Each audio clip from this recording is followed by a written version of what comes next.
भूतिया हवेली की रहस्यमयी रात एक बार की बात है। एक छोटा सा गांव था जो घने जंगलों के बीच बसा हुआ था। गांव के किनारे एक पुरानी खंडहर हो चुकी हवेली थी, जिसे लोग भूतिया हवेली कहते थे। लोग कहते थे कि वहां पर रात में अजीब अजीब आवाजें आती थीं। एक दिन गांव के 4 दोस्त राहुल, अंजलि, करण और सीमा ने उस हवेली में रात बिताने का फैसला किया। उन्हें यह सब मजाक लग रहा था, लेकिन गांव के बुजुर्गों ने उन्हें चेतावनी दी थी।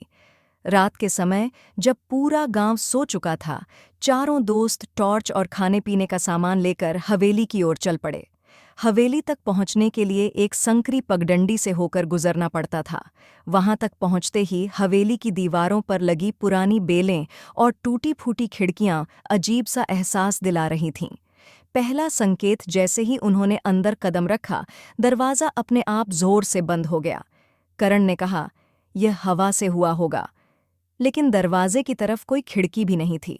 वे आगे बढ़े तो अचानक उन्हें लगा जैसे कोई उनकी तरफ देख रहा हो। अजीब आवाज़ें रात के 12 बजते ही हवेली के अंदर से किसी के चलने की आवाज़ें आने लगीं। वे चारों डरकर एक ही कमरे में बैठ गए। सीमा ने कहा, यह सब हमारी कल्पना हो सकती है। तभी एक जोरदार हंसी की आवाज सुनाई दी। आवाज इतनी खौफनाक थी कि उनके रोंगटे खड़े हो गए। रहस्य उजागर राहुल ने हिम्मत दिखाते हुए आवाज की ओर टॉर्च की रोशनी डाली। उन्होंने देखा कि एक औरत सफ़ेद साड़ी पहने, बिना पैर जमीन पर टिकाए हवा में तैर रही थी। उसके लंबे उलझे हुए बाल और चमकती लाल आंखें थीं। वह औरत धीरे धीरे उनकी ओर बढ़ने लगी। चारों दोस्त चीखते हुए दरवाजे की ओर भागे, लेकिन दरवाज़ा बंद था। करण ने जोर से दरवाज़ा खोलने की कोशिश की, लेकिन वह टस से मस नहीं हुआ।